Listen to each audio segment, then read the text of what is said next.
It's Sunday, July 19th, and here's what you need to know by noon. The war between the United States and Iran crossed a line it hadn't yet. For the first time, American service members have been killed in it. Plus, the Tate brothers arrested in Miami. The president threatens 2 major TV networks' licenses. Washington quietly eases off prosecuting big companies. And tonight, a World Cup final just outside New York.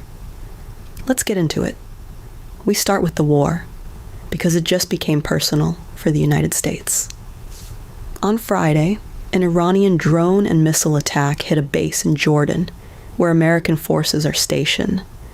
2 U.S. service members were killed, 1 is still missing, and 4 were hurt. These are the first American combat deaths since the war began back in February.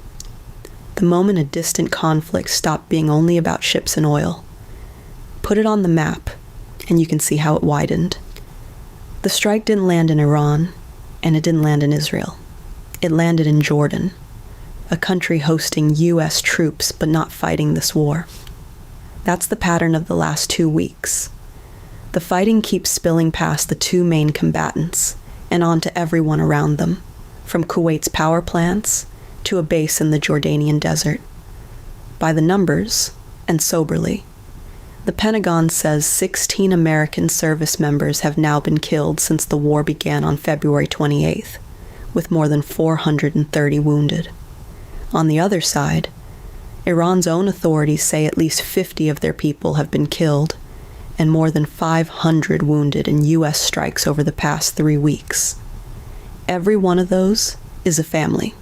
The American response was immediate.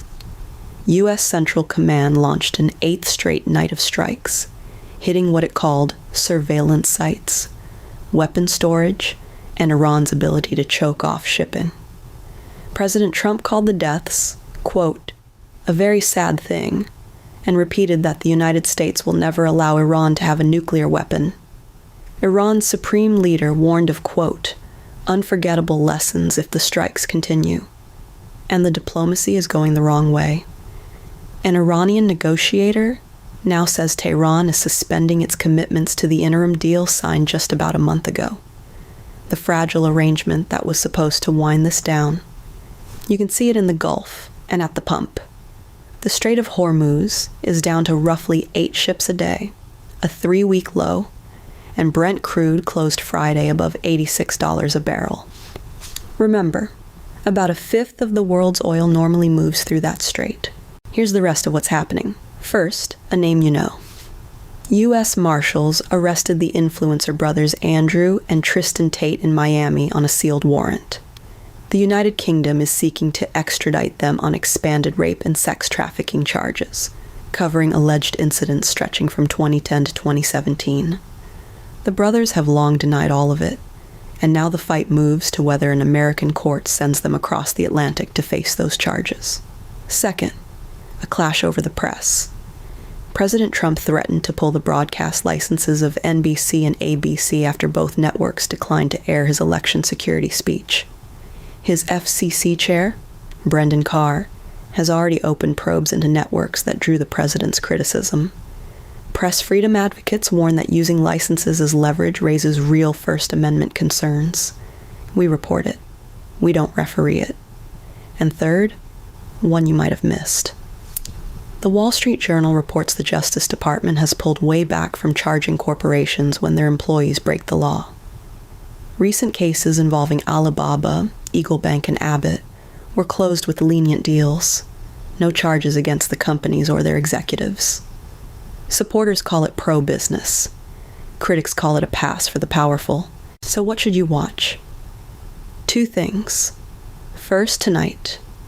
The World Cup ends with Spain against Argentina at MetLife Stadium, just outside New York. A rare bit of joy on a heavy day, and worth the 90 minutes. Then come Monday, the harder stuff.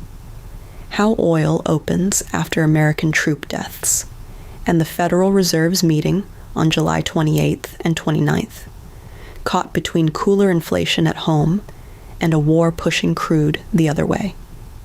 And that's Sunday, caught up. A war that's now cost American lives, arrests in Miami, a fight over the airwaves, and a final under the lights. We'll keep it straight, and we'll keep it quick. This is Know by Noon.